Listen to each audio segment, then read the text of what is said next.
മാസപ്പടി കേസിൽ നിർണായക നീക്കങ്ങൾക്ക് ഇഡി. പിണറായി വിജയന്റെ മകൾ വീണ ടിക്ക് വീണ്ടും സമൻസ് അയക്കും.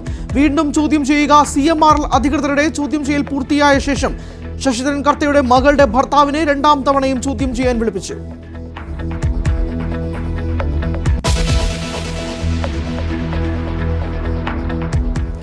കുംഭമേള വൈറൽ താരത്തിന്റെ വിവാഹത്തിൽ ഭർത്താവ് മുഹമ്മദ് ഫർമാന് തിരിച്ചടി. മധ്യപ്രദേശ് ഹൈക്കോടതിയെ സമീപിക്കാൻ 2 ആഴ്ച സാവകാശം വേണമെന്ന ആവശ്യം കേരള ഹൈക്കോടതി തള്ളി.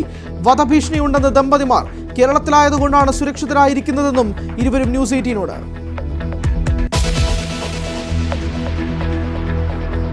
വീണ്ടും കോൺഗ്രസിനെ വെട്ടിലാക്കി ശശി തരൂർ. പ്രധാനമന്ത്രി വീണ്ടും വാനോളം പുകഴ്ത്തി ലേഖനം. സാമ്പത്തിക നവീകരണത്തിലും വികസനത്തിലും അമ്പരപ്പിക്കുന്ന പുരോഗതിയാണ് രാജ്യം കൈവരിച്ചത്. ദീപിക ദിനപത്രത്തിലെ ലേഖനത്തിൽ പുകഴ്ത്തലിനൊപ്പം ചില വിമർശനങ്ങളും.